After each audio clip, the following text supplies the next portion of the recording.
La chronique Physiothérapie est une présentation d'Accès Physio, médecine du sport.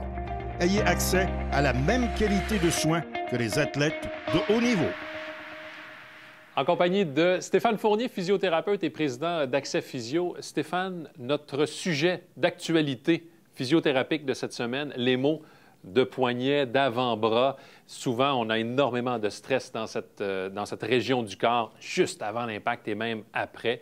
Ça représente environ 15 des blessures que tu m'as déjà mentionnées par le passé. Oui. Mais est-ce qu'on peut démystifier d'entrée de jeu le tennis elbow et le golfer's elbow? Ah oui, tout à fait. Bien, écoute, tout de suite, d'entrée de jeu, ces deux régions-là sont souvent mélangées par les gens. Le golfer elbow est à l'intérieur sur l'épitroclé. C'est les fléchisseurs qui s'irritent juste ici, en dedans du coude. Alors que le tennis elbow, est à l'extérieur. C'est plus dans nos mouvements de fouetté de poignet. Okay. Fait que dépendant à quel moment on a un problème dans notre élan, un ou l'autre vont être affectés. Les causes qui mènent à ce genre de blessure?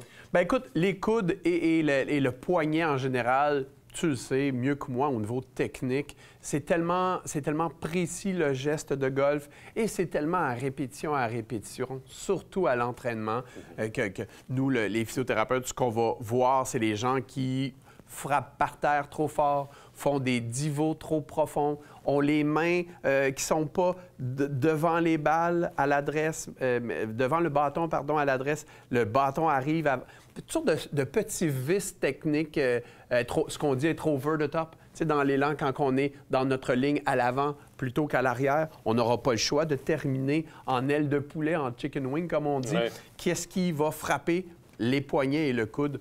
Tellement de petits vices techniques qui amènent les problèmes de coude et de poignet. D'autant plus que le dernier recours, ce sont les poignets, les coudes, pour tenter de sauver le coup. Alors, nécessairement, ça applique du stress. C'est la dernière compensation et c'est là que ça frappe. Ça tape dans les coudes, ça tape dans les poignets. Côté prévention? Toujours la technique, toujours la technique. Moi, ce qui m'importe comme physiothérapeute, c'est que le corps soit prêt. Est-ce que la souplesse est au rendez-vous? Est-ce que le contrôle musculaire est au rendez-vous? Et toi, est-ce que la technique est là? Alors, quand on mixe les deux, on minimise les risques de blessure. Ce qui arrive, en fait, avec le poignet et le coude, c'est qu'ils sont souvent la victime de ce qui ne va pas ailleurs dans l'élan.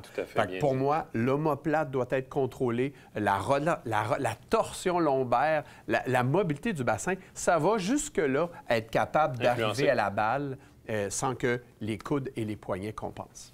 Côté traitement, lorsque quelqu'un vient en clinique avec une blessure, comment on procède? Ça va bien sûr d'abord être à l'affût de quel est le geste technique qui ne va pas durant l'élan. On va regarder les gens s'élancer un petit peu en clinique, voir un peu quel semble être le mouvement. Souvent, je vais leur demander de se filmer et de m'amener un peu les résultats de cet élan-là, qu'on puisse voir. Mais à l'évaluation, on va regarder la mobilité articulaire, on va regarder la souplesse musculaire, le contrôle dans la qualité du mouvement, la posture en général. Une fois l'évaluation faite, on va procéder à un plan de traitement qu'on va établir ensemble avec le patient. Thérapie manuelle, grand défendeur de la thérapie manuelle chez Accès Physio. On travaille cette mobilité articulaire-là grâce à des techniques qui nous permettent de gagner cette mobilité. Ensuite, au niveau de la qualité musculaire, on va encore utiliser les mains, des techniques de relâchement myofacial pour aller dégager les tensions musculaires, des techniques d'étirement aussi. Viendront ensuite le renforcement, les exercices tellement importants de responsabiliser les patients dans l'élan de golf comme en physiothérapie, à procéder à des exercices, souplesse, renforcement, contrôle, tout ça dans un but d'un retour progressif. Et si jamais il y a blessure, n'attendez pas, parce que bien souvent, j'ai l'impression que les tennis elbow et les golfer's elbow, c'est le genre de blessure qu'on tient et qu'on garde plus souvent parce qu'on veut jouer. Et on va avoir aussi parfois besoin d'autres aides médicales. Le médecin va nous aider au niveau du coude particulièrement avec des infiltrations de cortisone. La grande mode aussi, c'est le PRP, le plasma riche en plaquettes. Ces techniques d'infiltration qui permettent d'accélérer la guérison à voir avec votre médecin, mais plein d'outils qu'on a pour aider nos golfeurs. Merci Stéphane. Plaisir.